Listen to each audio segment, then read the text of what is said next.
Hey there, homeschool reading community. Happy Wednesday and welcome to this Facebook Live all about is your child ready to read? This is such an important topic for us as homeschool parents because it's so important that we get this right, that we know when our child is ready to read and that we know when to start teaching them. And so today we're going to talk about some of the wrong ways to know that your child is ready to read. And I'm also going to share the signs that I always look for when I'm trying to figure out if a child is ready to read. And the interesting thing is that these signs have nothing to do with your child's age. And so I'm going to be sharing what to look for instead, and I'm really excited to share this with you because I think that this is something that is not talked about enough, and especially not within the homeschool community. All right, so today we are talking about is your child ready to read? And I'm really excited about this because the thing is that a lot of times when we're trying to teach our child to read or when we're looking for materials, a lot of times those things are based on age. And so we assume that whether or not our child is ready to read is also based on their age. But the reality is that this process of knowing when it's time to teach your child to read actually does not depend on their age as much as you would think. Reading is a developmental process, and so teaching your child to read depends not only on their genetic makeup, but also on their environment. And so there is sort of a wide range of times when kids learn how to read. It's sort of like your child's height. We just recently took my daughter to the doctor for her well-child visit for the year, and they did that little height chart thing where they graph their height over time. And the interesting thing that I noticed about the height chart is that they also had sort of a colored area, and they said this is where kids fall. But the colored area was a really wide line. It wasn't just a single line going up the chart. It was sort of an area. And as long as your child fell anywhere within that area, they said that that was developmentally normal.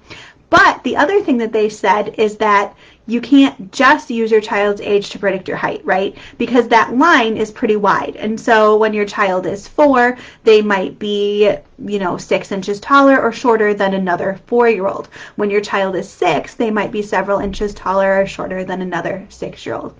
And teaching your child to read works the exact same way. Just knowing your child's age alone is not enough to predict where they're going to be at in this developmental process of being ready to read, because the age when kids become ready to read is a pretty wide span. The research says that most kids will be ready to learn to read somewhere between the ages of 3 and 7. But again, as parents, we know that that is a really wide age span, right? 4 years between age 3 and age 7. And especially if your child is falling on the later end of the spectrum, if they still don't seem ready to read and they're 6 or 7, it can be really difficult for us to want to wait. And so it's really important that we are aware of these signs and that we're looking for them, and that we're giving ourselves and our child some grace if they aren't quite ready yet. So what can we do as parents? What can we do? One of the things that some parents will do is they'll say, well, let's just start as soon as possible. The sooner they learn to read, the better, right? And the reality is that that is actually not the case, because reading is a brain development skill. And so your brain has to be developed enough in order to really be successful with reading. And if your brain is not ready, then the processes that we're going to be asking our kids to do, the tasks that we're going to be asking them to do, are going to be really frustrating for them and really discouraging. And it can make learning to read harder and more frustrating for them and for us. It's sort of like teaching your child to drive a car. We know that in all of the states, there is a driving age, right? There's a minimum. In most states, it's 16. Sometimes if you are learning to drive, they'll give you like a learner's permit or whatever beforehand. I think in our state right now, it's 14 years and 9 months you get the learner's permit, and then you get gradually more responsibility over time as you get older and you get more mature, and then when you're 16, you get your actual license, right?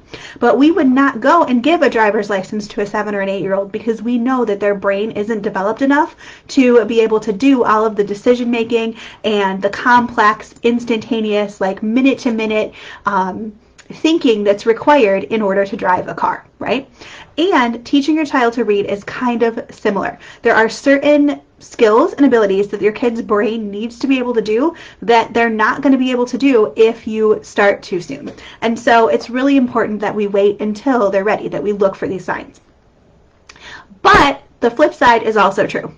I've also heard a lot of parents say, well, I'm just going to wait until my child tells me that they're ready. I'm going to wait until they're asking for it. I don't want to push them. I want to let kids be kids, and they'll have plenty of time for this later, and we can just wait. And the reality is that that really doesn't serve your child as well as it could either, because we do want to be teaching these skills when our kids are ready, and our kids are not necessarily, probably not in fact, going to tell us that it's time. This wait for our kids to tell us that it's time thing really doesn't work for a lot of parenting decisions, and in reality we probably don't want to be looking to our kids to get educational advice. It can be good if our kids are interested in a topic to follow their interests, of course, but there are a lot of topics where this just does not work for. Chances are good our kids are not going to be telling us that it's time to teach them how to talk, or how to brush their teeth, or how to eat with good table manners. So there are a lot of things that we teach our kids where we don't wait for them to ask us for it. It's just something that we as parents know that they need to learn, and so it's something that we teach them because we have that vision as an adult and as their parent that they don't have, and that's why we're their parents. And reading, I think, really falls into that category. It's one of those skills where we need to be on the lookout for our kids to be ready so that we can teach them. So we can't wait for our child to tell us, but there are some clues that they will give us that will help us to know that they're ready. And so as parents, this is what I recommend, that we wait and watch for these clues. And then as soon as we see these clues, that's our cue to get started teaching our kids in a more formal way. So I want to share 4 clues or cues that we can use to help our kids be ready to read, and that we can use to know that our kids are ready to read to be able to teach them. And the clues spell the word able, A-B-L-E. And so we're going to talk about what each of those letters stands for today, and I'm going to share these signs that you can look for. And the first one, the A, this is really one of the most important ones, because when you know this step, this is what shows us that our kids have that brain development, that they will be successful with reading. Just like we wait for the brain development for them to be successful as drivers, this is how we know they have the brain development to be successful as readers. And this is awareness. So the A in ABLE stands for awareness. And we're looking for our kids to be aware of the letters and the words that they see in their environment around them. We want them to start to notice when we're wearing a t-shirt with letters on it and either read the words or the letters or ask us what they are. We want them to start to notice words on signs and words on food wrappers and just words in all different places in their environment. And they might know what they are, they might not, but the point is that they're noticing them. And when they're noticing them, that's our clue that their brain has recognized that those letters on those signs or wrappers or shirts or whatever stand for something else. It's a sign that our kids' brain is developing symbolic thinking, and this is so important in the process of learning to read. Because if our kids don't understand that those little squiggles on the paper stand for something else, they are not going to be able to be successful readers. But once they do have that understanding, then they do have the building block that they need to be successful. So the A stands for awareness, and it's does your child recognize or notice letters or print in their environment? The next one, the B in ABLE, stands for books. And in this one, we want our kids to be comfortable with and familiar with books and how they work. So when we spend time reading out loud to our kids, we are practicing this skill. We want our kids to be comfortable and be familiar with all of the things that they will need to know about books in order to read one. So things like how to hold it right side up, or how to turn the pages, or how to read the text from left to right, top of the page to the bottom. All of these are skills that we as people are not born knowing, and all of these are skills that your child is going to need to know in order to be a successful reader. So if you feel like your child is not quite there yet, this is something that you can work on with them anyway, that will help them to be able to prepare for the time when they are ready to learn to read. So that's the B in ABLE. It stands for books. The L in ABLE stands for letters, and this is another place to really focus if you feel like your child is not ready to read yet. And we want to be teaching them both letter names and letter sounds. The research says that both are important. The letter sounds are important because those are what we're going to combine together to make words. The letter sounds are going to be the building blocks, and then we're going to teach our kids how to combine them together and how to blend those sounds in order to create the words that they're reading. And this is so important in that learn to read process. The letter names are also important because in a lot of cases, the letter sound is actually included in the name, and the letter sound is the only thing about that letter that is never going to change. The letter shape will change. Sometimes it'll be capital and sometimes it'll be lowercase. The letter sound might change, especially with vowels. We know that those have lots of different sounds. But the letter's name will never change. And so that's something really concrete about that letter that you and your child can use to have a shared vocabulary when you teach them to read. So the L in ABLE stands for letters, and it's important that our kids start to get an understanding of them and to start to learn those letter names and letter sounds. Very key. And then the final letter in the word ABLE is the E. And this one I think is the most important because when you have this going for you, you can, that will make up for a lot of mistakes, a lot of problems, and just really give you a big push forward. And that stands for excitement. You want your child to be excited about books and excited about reading and excited to learn. One of the ways that this will show up a lot of times for kids who are learning to read or ready to learn to read is that they might pretend to read. So they might grab a book and open it up and turn the pages and start pretending to read to a stuffed animal or the family pet or a sibling or anyone who will listen. And that is a great sign that your child is excited about reading and that they are ready to begin. So those are the 4 letters in the word ABLE. The A stands for awareness. That is recognizing the print in their environment. The B stands for books, knowing about books and how they work. The L stands for letters. We want to teach both letter names and letter sounds. Those are really key. And then the E stands for excitement. Is your child excited to read? So hopefully as you have been listening along here, you have been sort of taking a mental checklist of your child and thinking about your child in the context of those 4 letters. And hopefully you have a pretty good idea at this point whether or not your child is ready to start learning to read. If they are ready, there is a lot more information about this and about next steps inside of the Reading Better Together curriculum. Reading Better Together is the program that I created to come alongside of homeschool parents and really encourage you in your reading journey with your child.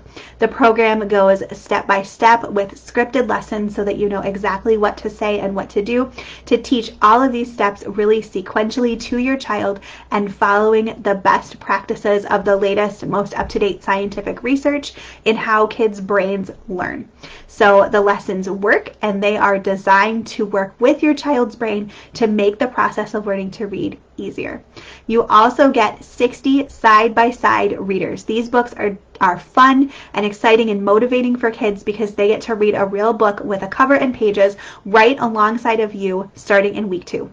And then, of course, you get access to me inside of the support community, which really, I think, sets this program apart. It can be difficult with reading curriculums because you often need to customize the curriculum to fit exactly what your child needs, and it can be challenging to know what to do if you get stuck. And so this is what makes Reading Better Together different from the other curriculums that you try. They might work, they might not work, and then if they don't work, you get stuck and have to put it away and get something else. Because with Reading Better Together, you get ongoing support from me as you use the curriculum to help you when or if you get stuck, to customize things for your child, to answer questions, and to help you along this journey of teaching your child to read. So I'll put links in the description of the video to where you can learn more about that. If your child is not ready to read yet, what I would recommend is that you start right now with reading out loud to your child and with phonemic awareness activities. You can learn more about these inside of the Reading Better Together curriculum as well. There is a whole unit at the beginning all about phonemic awareness and about other things that you can do to prepare your child for success in reading if they are not ready yet.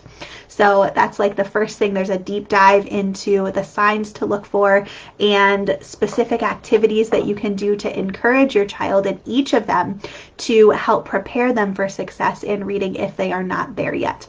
And there are specific activities to be able to teach these skills to your child as well. So again, I'll put links to those in the description of the video today. If you have questions about teaching your child to read or something that you would like to see me talk about during one of these Wednesday Facebook Lives, please go ahead and put that in the comments. I am always happy to take suggestions and requests. I also wanted to let you know that next week we will be back here in the group again at 3 o'clock Eastern on Wednesday. And I'll be interviewing Carrie Beck. So Carrie is the founder of the How to Homeschool My Child website and Facebook group, and she is also the creator of the Raising Leaders Not Followers curriculum. Carrie is a homeschool alum who has graduated 3 kids from her own homeschool and live to tell the tale. So, and she is just fantastically encouraging every time I talk to her, because she is all about creating a homeschool that is unique and that does not look like public school, and helping us as homeschool parents to be able to really think intentionally about what we want for our kids, and then to design a homeschool experience that really focuses on those priorities and makes it happen. So I am so excited to have her here next Wednesday at 3. I'm going to be interviewing her and just asking her all the questions about how she did that and how we can do it too. So if you have specific questions for Carrie, go ahead and drop those in the comments here, and I will make sure to ask them during the interview next week. And otherwise, I will see you next week, Wednesday at 3. There will be an invite in the group for that as well. So I hope that you have a wonderful rest of your week and a great weekend. And again, if you have questions, let me know. Thanks so much. Bye. I hope you enjoyed this video, which was recorded live in the Homeschool Reading Community Group. This is a free Facebook group where I share tips and advice about homeschooling and teaching reading. You'll also find community with other homeschool moms like you, plus freebies, giveaways, parties, and more. I would love for you to join us over at the Homeschool Reading Community. Make sure that you check out the link in the description of this video for all the details.